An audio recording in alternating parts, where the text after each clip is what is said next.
તો વડાપ્રધાન નરેન્દ્ર મોદી 3 દિવસના પ્રવાસે મંગળવારે મોડી રાત્રે અમેરિકા પહોંચ્યા હતા।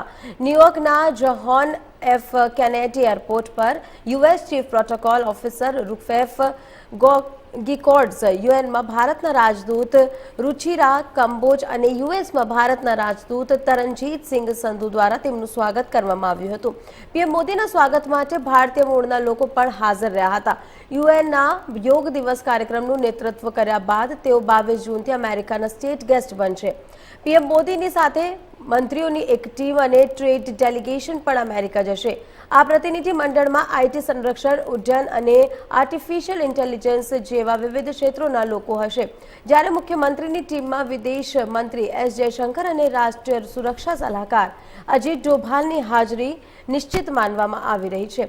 તો આ પ્રવાસમાં ભારત અને અમેરિકા વચ્ચે સંરક્ષણ, ટેકનોલોજી, વ્યૂહાત્મક અને બિઝનેસ ડીલ થશે। પીએમ મોદી 20 અમેરિકન કંપનીઓના સીઈઓને પણ મળશે। પીએમ મોદીની આ મુલાકાત કેટલીક મહત્વની છે તેવો અંદાજ એ વાત પરથી લગાવી શકાય છે કે પીએમ વિદાયના 15 દિવસની અંદર અમેરિકાના 2 મોટા નેતાઓ ભારત આવ્યા છે।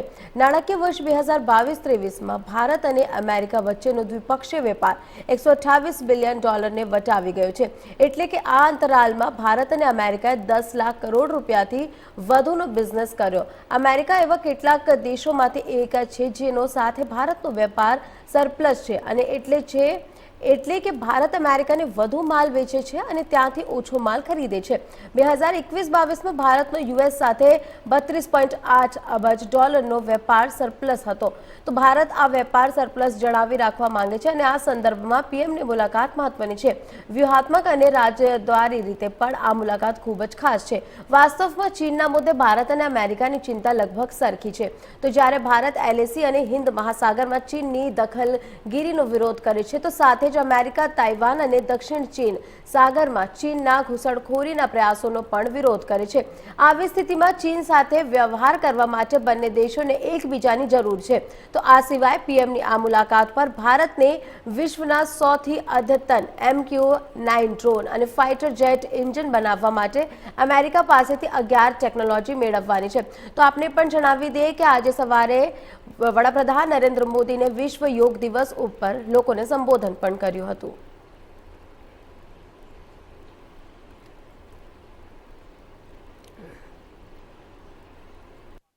आयोजन में आप सभी के बीच उपस्थित रहता हूं। आप सबके साथ मिलकर के योग करने का आनंद भी यादगार रहता है, लेकिन इस बार विभिन्न दायित्वों की वजह से मैं अभी अमेरिका में हूं। इसलिए आप सभी से वीडियो संदेश के माध्यम से जुड़ रहा हूं। साथियों, आपको यह भी बता दूं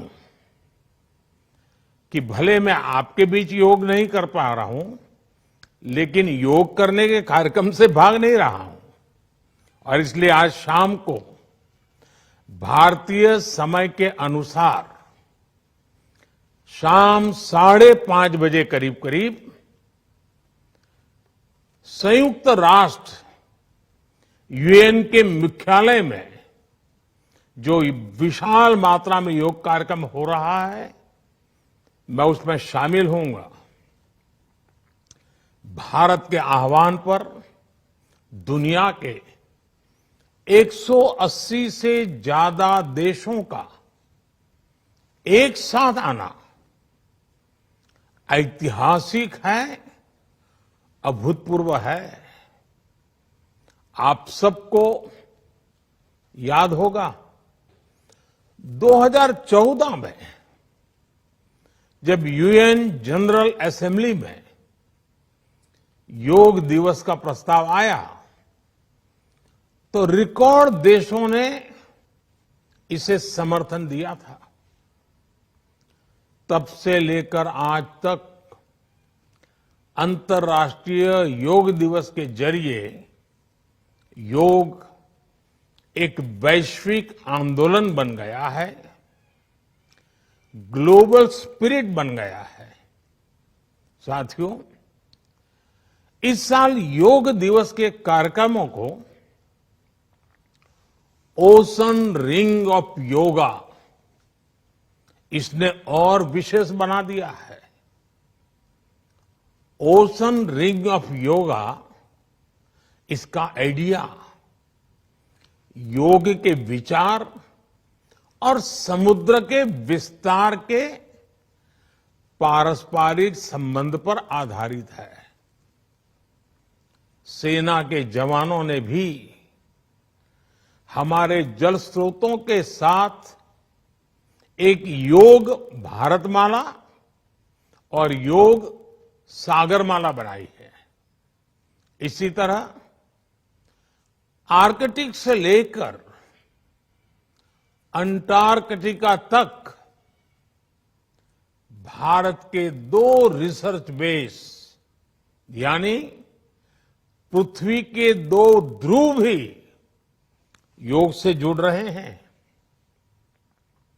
योग के इस अनूठे सेलिब्रेशन में देश दुनिया के करोड़ों लोगों का इतने सहज स्वरूप में शामिल होना योग के प्रसार और प्रसिद्धि को, उसके महात्म्य को उजागर करता है।